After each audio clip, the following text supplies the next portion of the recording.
अस्सलाम वालेकुम नाज़रीन, यूनिवर्सल प्रॉपर्टी नेटवर्क की जानिब से मैं हूं अब्दुल्ला उस्मान, एक बार फिर आपकी खिदमत में एक नई वीडियो के साथ और लाहौर स्मार्ट सिटी की एक नई अपडेट के साथ हाजिर हूं। नाज़रीन, वो अपडेट क्या है? मार्केट में बहुत ज़्यादा लोग उस अपडेट के बारे में बात कर रहे हैं, नो डाउट, लेकिन एक और बात मैं आपको कंफर्म कर दूं कि अभी भी लाहौर स्मार्ट सिटी के काफ़ी इन्वेस्टर्स ऐसे हैं, काफ़ी बायर्स ऐसे हैं जो इस अपडेट से अभी उनको इस अपडेट का अंदाज़ा नहीं है कि वो अपडेट क्या है। तो ऐसा कुछ भी नहीं है कि अंडरपास जो है वो लॉन्च कर दिया गया या फिर उसकी कंस्ट्रक्शन की अनाउंसमेंट कर दी गई है, ऐसा कुछ भी नहीं है, ना ही ये किसी किस्म का डेवलपमेंट स्टेटस है।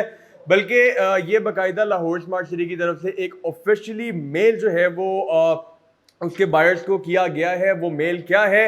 वो मेल ये है कि उसमें एक रेड कलर की हाईलाइटेड लाइन होगी, मैं अभी स्क्रीन पे आपके साथ शेयर करता हूँ। रेड कलर की जो हाईलाइटेड लाइन है इसको मैं पढ़ने जा रहा हूँ। Some members have not yet responded for the payments of their outstanding dues as per payment plan. अब इसका मतलब क्या है जी कि काफी ज्यादा जो इसके यूजर्स हैं, यूजर से मुराद इसके इन्वेस्टर्स जो हैं, इसके जो बायर्स हैं, उन्होंने अपने जो ड्यूज हैं फाइल्स के वो क्लियर नहीं किए। मैं पहले भी ये बात जो है अपनी वीडियोस में मेंशन करता आ रहा हूं कि लाहौर स्मार्ट सिटी की तरफ से किसी किस्म की कोई रिस्ट्रिक्शन नहीं है।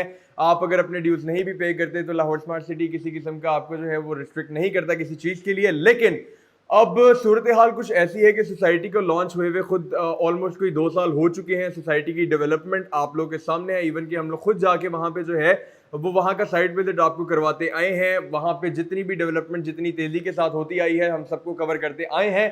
लेकिन अब यहाँ पे एक और चीज है जो गौर करने वाली है। वो चीज क्या है कि अभी तक जितना पैसा लाहौर स्मार्ट सिटी के ऊपर लगा है वो खुद लाहौर स्मार्ट सिटी में हबीब रफीक ने लगाया है।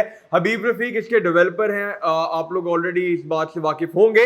लेकिन एक टाइम आता है जब डेफिनेटली उनको भी कुछ जरूरत होती है ताकि वो अपना जो सिलसिला चल रहा है उसको उसी स्पीड के साथ चलाते रहे, और जाहिर सी बात है ये चीज बहुत ज्यादा जरूरी थी। अब एक और यहाँ पे एक हाईलाइटेड सा वर्ड है, वो लिखा हुआ है नीचे नोट के अंदर कि this reminder does not apply on cancelled files. अब कुछ फाइल्स, वैसे तो अभी तक लाहौर स्मार्ट सिटी ने किसी किस्म की कोई भी फाइल कैंसिल नहीं की है, और ये बात बताना बहुत ज्यादा जरूरी है क्योंकि कुछ लोग जो है, कुछ इन्वेस्टर जो है वो इस बात से परेशान हो चुके हैं कि जी हमारी फाइल कैंसिल तो नहीं कर दी जाएगी। इस बात को भी मैं आगे चल के थोड़ा सा क्लैरिफाई करता हूं। फिर उसके नीचे एक और लाइन लिखी हुई है, if you have already paid your dues kindly ignore this mail. अगर आप लोग ऑलरेडी अपनी इंस्टॉलमेंट्स, अपने ड्यूज क्लियर कर चुके हैं तो फिर ये मेल आपके लिए नहीं है। जस्ट एक मैसेज है सोसाइटी की तरफ से ऑफिशियली जो कि उसके हर यूजर को किया गया है। अब नाजरीन, यहां पे क्लैरिफाई करने वाली बात क्या है? तो क्लैरिफाई करने वाली बात यह है कि अभी सिर्फ और सिर्फ लाहौर स्मार्ट सिटी की तरफ से ये मेल इसीलिए आया है ताकि आपके जो पेंडिंग ड्यूज है आप उसको क्लियर करें, और इस हिसाब से जो सोसाइटी है वो अपनी जो स्पीड में उनकी डेवलपमेंट चल रही है उसको कंटिन्यू करे। ऐसा नहीं है कि सोसाइटी की डेवलपमेंट रुक चुकी है या स्लो हो चुकी है, लेकिन स्टिल अगर एक सोसाइटी आपको वक्त पर अपने जो प्रॉमिस है वो पूरे कर रही है तो डेफिनेटली फिर हमारा भी जो है वो फर्ज बनता है कि हम अपने क्लाइंट्स को, अगर एक सोसाइटी जो है उस पर इंस्टॉलमेंट्स पे कोई चीज परचेज करवा के दे रहे हैं तो हम उनको हिदायत दें कि जी आप जो अपने ड्यूज है उसको टाइम पे क्लियर करें, क्योंकि एक सोसाइटी को बढ़ाने में ये बहुत ज्यादा जरूरी होता है। अब समटाइम्स ऐसी सोसाइटीज भी देखने में मिलती हैं कि जो लोग अगर उस सोसाइटी के ड्यूज ना क्लियर कर रहे हो, अपनी फाइल परचेज करें या फिर किसी किस्म की कोई प्रॉपर्टी परचेज करें इंस्टॉलमेंट्स के ऊपर और अपने वो ड्यूज ना क्लियर कर रहे हो, तो सोसाइटी क्या करती है, वो जी अपनी डेवलपमेंट स्टॉप कर देती है, अपनी डेवलपमेंट स्लो कर देती है। लाहौर स्मार्ट सिटी में मैं एक दफा फिर आपको बता दूं, ऐसा कुछ भी देखने को ना मिला है, ना इंशाल्लाह मिलेगा। लेकिन फिर भी ये एक सोसाइटी का परचेजर होने के नाते आपका फर्ज बनता है कि जो आपके ड्यूज है आप उसको वक्ती तौर पे और टाइम के साथ साथ क्लियर करें। अब एक और चीज नाजरीन मैं आपको बता दूं, और इसको मैं ज्यादा हाईलाइट इस वजह से कर रहा हूं क्योंकि ये बताना बहुत जरूरी था, लोग इस चीज से स्पेशली परेशान हुए थे। ये जो मेल है ये सिर्फ और सिर्फ ड्यूज क्लियर करवाने के लिए है, ना कि ये किसी किस्म की आपको जी वार्निंग है कि आपकी फाइल जो है वो कैंसिल कर दी जाएगी। ऐसा हरगिज नहीं है। ऑफिशियली लाहौर स्मार्ट सिटी की तरफ से ये जरूर कहा गया है कि आप अपने ड्यूज को क्लियर करें, लेकिन ऐसा कहीं पे भी ना कहा गया है ना लिखा गया है कि जी आपकी जो फाइल है वो कैंसिल कर दी जाएगी। कुछ लोगों ने अपने पास से जो है वो इस बात को काफी बढ़ा चढ़ाकर मार्केट में निकाल दिया है कि जी अगर आपने अपने ड्यूज ना क्लियर किए तो आपकी जो फाइल है उसको कैंसिल कर दिया जाएगा, जबकि मैं फिर बार बार रिपीट कर रहा हूं कि ऐसा हरगिज नहीं है। समटाइम्स क्या किया जाता है कि जी लोगों को कर दिया जाता है इस तरह की न्यूज से पैनिक, और पैनिक करने का रीजन ये होता है कि लोग जो है वो जल्दी जल्दी में अपनी जो चीजें हैं, अपनी जो इन्वेस्टमेंट है उसको मार्केट में निकालें और मार्केट से एग्जिट हो जाए। फिर जब वो पैनिक होकर चीज सेल करते हैं तो वो जी परचेज कर ली जाती है काफी कम रेट पर, इन्वेस्टर भी लॉस में जाता है और अगले की ईद हो जाती है। लेकिन इससे होता है इससे सोसाइटी की जो वर्थ होती है, ओवरऑल जो वैल्यू होती है वो मार्केट में भी और ओवरऑल उसका जो इमेज होता है वो भी डाउन हो जाता है। जी तो नाज़रीन, इस रेफरेंस को बार बार हाईलाइट करने का मकसद यही था कि जी जो आपकी फाइल्स हैं वो कैंसिल नहीं की जा रही, बल्कि स्टिल अभी सोसाइटी जो है वो कुछ देर आपको यही कहेगी कि जी हिदायत देगी कि जी आपकी जो पेंडिंग ड्यूज है आप उसको as soon as possible clear करें, क्योंकि एक सोसाइटी की नीड भी होती है और दूसरा जिस तरह आप अपने ड्यूज को क्लियर करते जाएंगे। अच्छा, एक और चीज मैं यहाँ पे मेंशन करता जाऊं, सोसाइटी में जो परचेजिंग करता है, एंड यूजर की बात करने जा रहा हूं मैं, जब कोई परचेजिंग करके उसकी इंस्टॉलमेंट्स को पे करता है, उसको क्लियर करता है, इसका मतलब ये होता है कि वो है सोसाइटी का एंड यूजर। और कोई भी सोसाइटी हो, मैं सिर्फ लाहौर स्मार्ट सिटी की नहीं बल्कि कोई भी सोसाइटी आप उठा ले, हर सोसाइटी की बात करने जा रहा हूं कि कहीं पे भी जब एंड यूजर आ जाता है, इसका मतलब ये होता है कि सोसाइटी की जो वर्थ होती है वो उठने लग जाती है। उठने क्यों लग जाती है? अभी सोसाइटी में सिर्फ और सिर्फ शॉर्ट टर्म के इन्वेस्टर्स थे।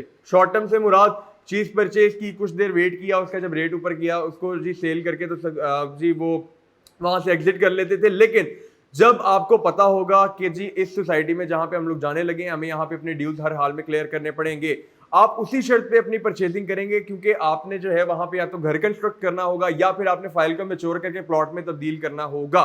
तो जब इस चीज का रेशो बढ़ जाएगा कि जी एंड यूजर ज्यादा आ चुका है, फिर हर किसी को पता होगा कि हम लोगों ने यहाँ पे कंस्ट्रक्शन करनी है या फिर यहाँ पे प्लॉट मैच्योर करने हैं। इससे सोसाइटी की डेवलपमेंट भी बहुत ज्यादा फास्ट हो जाएगी, क्योंकि सोसाइटी को भी ये बात पता होगा कि जी अब हमारे पास आ रहे हैं एंड यूजर्स, अब हम लोगों ने सारी सहूलियात एंड यूजर्स के लिए ही देनी है और एज सून एज पॉसिबल देनी है, ताकि लोग जो है जो एंड यूजर्स है वहां पे अपने घर कंस्ट्रक्ट करके रहने के काबिल हो सकें। तो ये जो 2 पॉइंट्स है ये बहुत ज्यादा मेन है और बहुत बड़ा प्लस पॉइंट है। जितनी ज्यादा मेच्योरिटीज होंगी उतनी ज्यादा डेवलपमेंट पे फोकस किया जाएगा, जितना ज्यादा डेवलपमेंट पे फोकस किया जाएगा उतनी ज्यादा सोसाइटी की वर्थ ऊपर जाएगी। तो नाजरीन, ये बेसिकली अगर देखा जाए तो ये पैनिक वाली सिचुएशन नहीं बनने वाली, बल्कि ये एक बहुत बड़ा प्लस पॉइंट है, बहुत ज्यादा पॉजिटिव पॉइंट है अगर इसको दूसरे नजरिए से देखा जाए। जैसा कि मैंने शुरू में बोला कि कुछ लोग मार्केट में जानबूझकर पैनिक सिचुएशन क्रिएट करते हैं, मौका का फायदा उठाकर। उनका जो बेसिक मकसद होता है वो यही होता है कि जी मार्केट की वैल्यू गिरे, हम लोग सस्ती से सस्ती बाइंग करें, उसके बाद जब मार्केट ऊपर फिर कभी जाएगी तो हम लोग जी बेचकर तो अपनी शॉर्ट टर्म की जो है वो कमाई कर लेंगे, जबकि ऐसा नहीं होना चाहिए। अगर एक सोसाइटी में आप इन्वेस्टमेंट कर रहे हैं तो आपको पता होना चाहिए आपने इसको मैच्योर करना है और मैच्योर के बाद जो उसकी एक्चुअल वर्थ होगी आपने उसमें से कमाई करनी है। इसमें आपका भी फायदा है, इसमें डेवलपर का भी फायदा है, इसमें सोसाइटी के ओवरऑल इंप्रेशन का, ओवरऑल इमेज का भी बहुत ज्यादा फायदा है। तो नाजरीन, यूपीएन जैसा कि आप लोग ऑलरेडी जानते हैं टाइम के साथ साथ आपको अपडेट देता है। हम लोग इसी चीज के वेट में थे कि हमें जब ये इस लेटर का जो भी है वो सारा क्लियर होगा कि इसका एक्चुअली जो रीजन है वो क्या है। जाहिर सी बात है, अब हर किसी के दिमाग में बात आती है, इवन कि मैं भी खुद ये समझा था कि हो सकता है फाइल्स जो हैं वो कैंसिलेशन की तरफ जाएं। इस चीज़ पे मैंने वर्किंग की, इसको मैंने क्लियर किया जब मुझे कंफर्म हो चुका कि जी फाइल्स आपकी कैंसिलेशन की तरफ हरगिज़ नहीं जाने वाली, बल्कि सिर्फ और सिर्फ ये सोसाइटी की तरफ से आपको एक मेल आया है कि जी आपके जो पेंडिंग ड्यूज हैं आप सिर्फ उसको क्लियर करें। उसके बाद फिर मैं ये अपडेट लेकर आपकी खिदमत में हाजिर हुआ हूँ। तो नाजरीन, ओवरऑल जो कहने का मकसद है वो ये है कि सोसाइटी में एंड यूजर का टाइम आ चुका है। अब सिर्फ सोसाइटी में जो है एंड यूजर की रेशो बढ़ जाएगी, जिसकी वजह से सोसाइटी की जो वर्थ है इंशाल्लाह इन फ्यूचर बहुत अच्छी होने वाली है। तो पैनिक हो के अपनी फाइल को हरगिज मत बेचिएगा, बल्कि ये बाइंग टाइम है। मैं हमेशा से बोलता आया हूं कि सोसाइटीज में हमेशा 2 टाइम जरूर आते हैं, एक बाइंग टाइम और एक सेलिंग टाइम। इस वक्त सिचुएशन के हिसाब से, रेट्स के हिसाब से डेली बेसिस पे हम लोग ऑन शेयर करते हैं, आप लोग उसके कंपैरिजन भी करें तो आप लोग को अंदाजा होगा कि ये जो टाइम चल रहा है लाहौर स्मार्ट सिटी के अंदर बेहतरीन बाइंग टाइम है। एज सून एज पॉसिबल अपनी बाइंग को जो है वो बढ़ा दें और सेलिंग को जो है वो जितना हो सके कम कर दें, ताकि आप लोग भी फायदे में रहें और यूनिवर्सल प्रॉपर्टी नेटवर्क जो आपको जो डेली बेसिस पे अपडेट देता है उसका भी फायदा हो। नाज़रीन, किसी किस्म की भी बाइंग और सेलिंग करने के लिए स्क्रीन पर मेरा नंबर दिया गया है 0300200377 पर आप किसी भी टाइम मुझसे राब्ता कर सकते हैं। इंशाल्लाह यूनिवर्सल प्रॉपर्टी नेटवर्क और यूनिवर्सल प्रॉपर्टी नेटवर्क की जानिब से मैं अब्दुल्ला उस्मान हमेशा आपकी खिदमत में हाजिर रहेगा। शुक्रिया।